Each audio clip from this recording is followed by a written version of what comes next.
Question number 4 start करते हैं। Question number 4 में आपको कहा गया है कि जो पार्ट्स गिवन है उनकी वैल्यूज फाइंड आउट करें विदाउट यूजिंग टेबल्स या कैलकुलेटर्स। ठीक है, तो ये पूरी एक्सरसाइज जो है ये कुछ गिनती के फॉर्मूलाज हैं और कुछ वैल्यूज हैं जिनको आप याद कर लें तो आपकी जो है ना ये स्पीड में सॉल्व होती चली जाएगी। इसमें कोई भी जो है रॉकेट साइंस या कोई बहुत बड़ी खतरनाक टेक्निक नहीं लग रही। ये सारे सिंपल सवाल आते हैं। बारी बारी एक एक को देख लेते हैं। पहला पार्ट आपके गिवन है साइन 75। साइन 75 को सॉल्व करने के लिए मैंने जैसे पिछले क्वेश्चन में बताया था, आप इस किस्म की वैल्यू को सॉल्व करने के लिए अपनी आसानी के लिए पहले ब्रेक कर लेते हैं उस किस्म के नंबर्स में जो कि आपको जिनकी वैल्यूज जो है ना फिंगर टिप्स पे होती है। अब एंगल तो 360 है, 1 से लेके 360 तक। अब 360 वैल्यूज तो आपके जहन में रहेंगी नहीं, तो आप अपनी आसानी के लिए कुछ वैल्यूज याद कर लेते हो, जैसे साइन 30, कॉस 30, टेन 30, 45, 60, 75, 90, 180, 270। ठीक है, इस किस्म की वैल्यूज आप याद कर लेते हैं साइन कॉस और टेन में कि क्या वो 1/2 है, कौन सी √3/2 है। ये कर करके आपको सारी याद हो जाएंगी, फिर आपको सॉल्व करने में किसी भी सवाल को इस किस्म का प्रॉब्लम नहीं होगी। तो 75 को हमने यहाँ पे अपनी आसानी के लिए 30 और 45 में ब्रेक किया। 30 + 45 इस पे लगाया साइन अल्फा प्लस बीटा का फॉर्मूला जो कि गिवन है। सही है, इस फॉर्मूले से अगर इस वाली चीज को कंपेयर कराएं तो अल्फा की जगह 30 रखा, बीटा की जगह 45 रख के उसको एक्सपेंड करा, खोल दिया फॉर्मूले को। उसके बाद साइन 30 की वैल्यू पता है 1/2 होती है, इसी तरह cos 45 की भी पता है, इन दोनों की भी पता है। तो वो वैल्यू लिख के फिर हमने अपना निकाल दिया आंसर। ठीक है, ये हो गया। सेकंड पार्ट पे चलते हैं।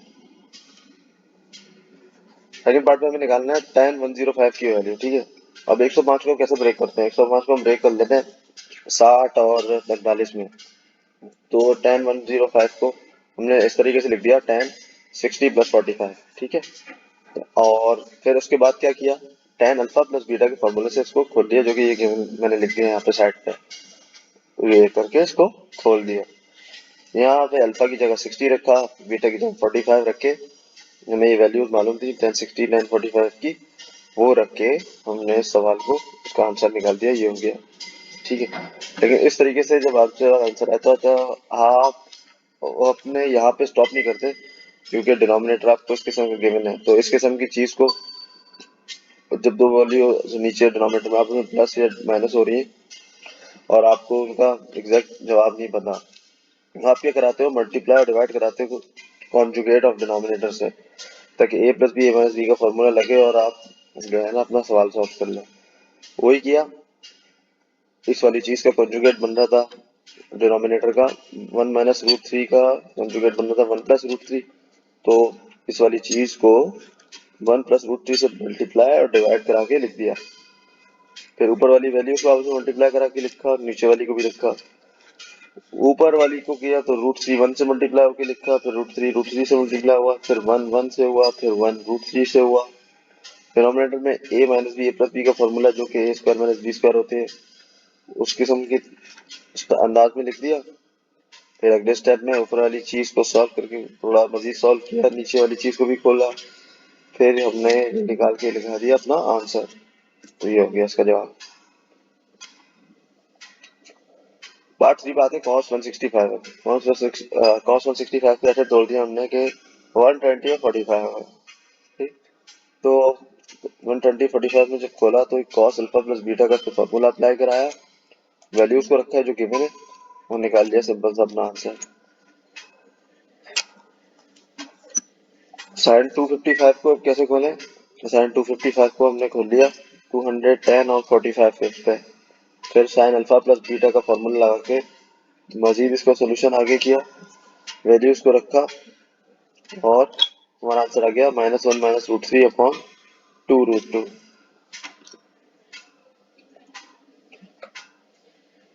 पार्ट 5 इसका tan 5 π/12 को सॉल्व करना है। ठीक है, अच्छा पाई अगर लिखा आता है तो यहाँ पाई की वो वैल्यू मत लिख दीजिएगा 3.14 वाली। पाई जब एंगल के उसमें डिस्कस हो रहा होता है तो उसकी वैल्यू लिखते हैं 180 के बराबर। तो यहाँ पाई की जगह tan 5 π/12 में हमने 180 लिखा, तो 5 उसकी 180 से मल्टीप्लाई हुआ, नीचे 12 डिवाइड में आया, इसको सॉल्व किया तो ये बन जाएगा 1075। अब 1075 को सॉल्व करना है हमने। 75 को फिर वही 30 और 45 में ब्रेक करके लिखा। 10 अल्फा प्लस बीटा का ये वाला फॉर्मूला हमने यहाँ पे लगाया। अल्फा की जगह 30, बीटा की जगह 45 रख के इसको सॉल्व करके यहाँ तक लेकर आए। यहाँ पे भी डिनोमिनेटर में इस किस्म की चीज आ रही है कि दो टर्म्स आपस में ऐड और सब्ट्रैक्ट हो रही है। तो वही किया हमने पिछले पार्ट वाला काम कि कॉन्जुगेट ऑफ डिनोमिनेटर से मल्टीप्लाई डिवाइड करा के लिखा, सॉल्व करते गए और अपने निकाल दिया अपना आंसर। फाइनल आंसर हमने इस किस्म में लिख दिया जो 10 5 5 बाय 12 में सॉल्व करके शो कराना था। cos 13 pi by 12, pi by 12 और 13 पाई बाय 12 में आपने पाई की जगह मैंने 30 रख के इसकी वैल्यू निकाल के दिखा दी cos 195। cos 195 को आपने फिर तोड़ा 150 और 45 में। 150 और 45 में तोड़ के आपने अल्फा की जगह 150 रखा, बीटा की जगह 45 रखा cos अल्फा प्लस बीटा के इस वाले फॉर्मूले में और निकाल दिया अपना आंसर। सातवां पार्ट भी सेम ही है। पाई की जगह 180 रख के आपने 345 में किया। 345 को 300 और 45 में तोड़ के आपने फॉर्मूले के अंदर वैल्यूज लिखी और ये निकाल के दिखा दिया अपना आंसर। जो आखिरी पार्ट है पार्ट 8, 25 पाई बाय 12। पाई की जगह इसमें भी 180 रख के खोला। इस दफा 375 था हमारे पास एंगल, तो उसको हमने 330 और 45 में ब्रेक कर दिया।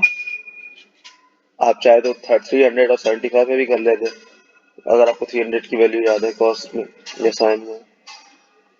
वही किया, मुझे 330 और 45 आसान लगा तो मैंने उसमें खोल के इसको लिखा और उसको सॉल्व करते गया, वैल्यूज को पुट किया, सिंबल हमारा आंसर निकल गया है। तो ये हो गया इसका क्वेश्चन नंबर 4।